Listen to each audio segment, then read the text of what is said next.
Allora, annunciamo anche un convegno che avete organizzato proprio per chiudere il tema migranti. Sì, noi abbiamo proprio così come SPI del Veneto, come CGIL del Veneto, promosso alcune iniziative proprio attorno al tema l'accoglienza, l'integrazione, bisogna conoscerci. Per conoscerci ci sono le riunioni, ci sono le trasmissioni come queste, ci sono anche altre occasioni.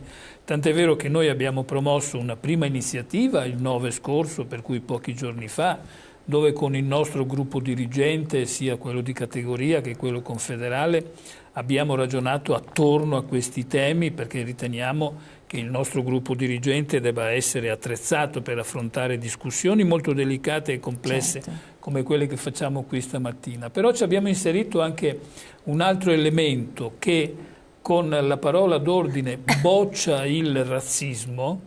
Noi faremo un torneo di bocce in quel di Noventa di Piave, dove associeremo delle squadre di gareggianti provenienti da tutto il Veneto, anche qui da Padova, oltre che da Verona e da Venezia. E attraverso questa iniziativa del boccia il razzismo intendiamo appunto provocare una occasione per continuare a discutere per è vero, una politica di accoglienza. Ma glielo preannuncio, casomai ne discuteremo meglio, visto che il 9 di febbraio noi faremo come SPI, CGIL, ma abbiamo deciso di convocare anche sindaci, amministratori, il volontariato del Veneto, le altre categorie di lavoratori, una roba con oltre 300-350 persone qui al Crown Plaza di Padova Ovest, di Limena, una iniziativa con la presenza anche del gruppo dirigente nazionale sia dello SPI che della CGIL.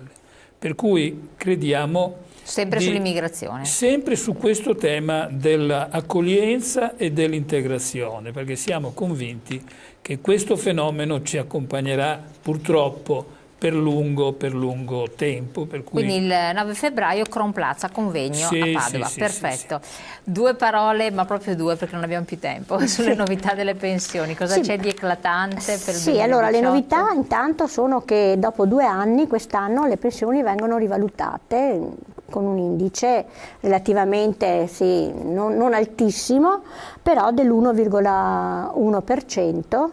Mentre per 2 anni abbiamo avuto addirittura una deflazione, no?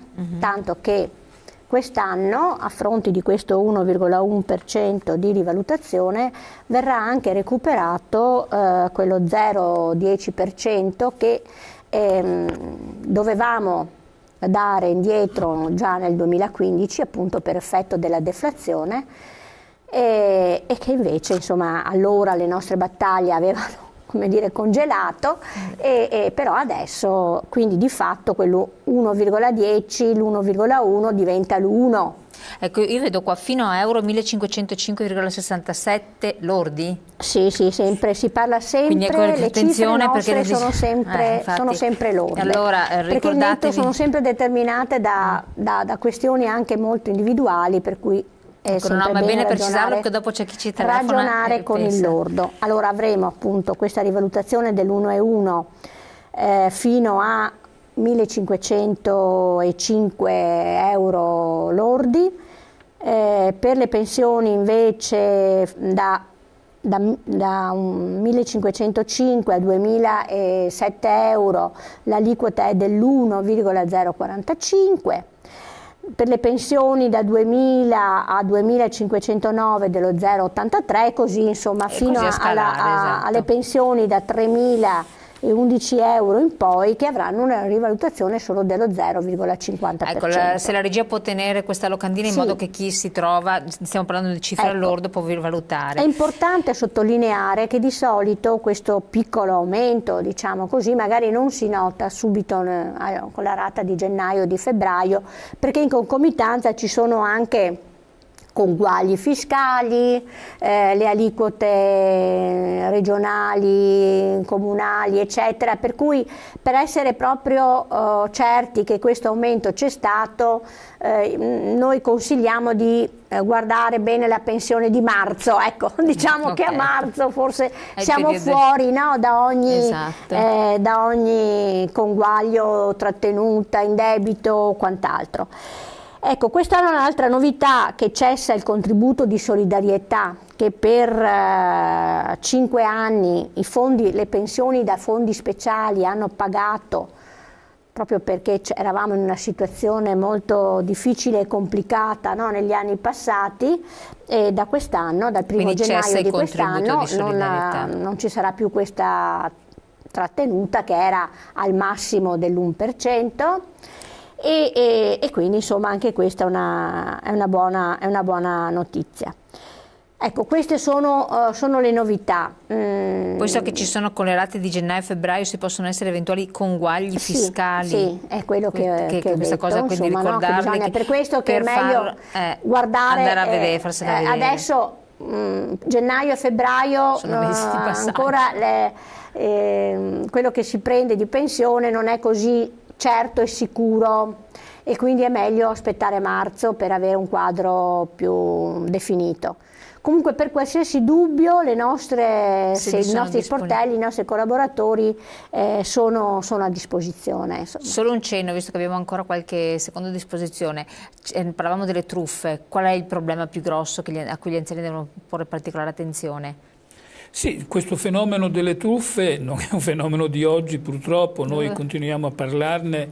Noi, tra l'altro, voglio mettere in luce un aspetto importante, che di truffe, di malaffare, come dire, non solo sono piene le cronache, ma vedo che nel nostro Veneto, da parte delle prefetture, da parte del sindacato di polizia, da parte delle scuole, si sta, come dire, imprimendo un impegno, ecco, quindi molto, grande molto sensibilità forte, di una grande sensibilità, che riguardava le truffe, perché siamo in chiusura, perché il fenomeno, vede, il fenomeno non è in diminuzione, purtroppo. Quindi bisogna stare attenti. E non sono i nostri immigrati che vanno a vendere le patacche per le case o i contratti fasulli. Quindi sono queste le truffe a cui stare attenti. Queste sono le truffe sulle quali noi chiediamo di prestare particolare attenzione, in modo particolare ai nostri anziani, che poi tra l'altro abbiamo verificato che i maggior truffati sono gli ultra ottantenni. Quindi attenzione ultra ottantenni, state molto attenti, siete oggetto di grande attenzione da parte dei truffatori, ne parleremo ancora meglio in un prossimo magari appuntamento, faremo anche degli esempi concreti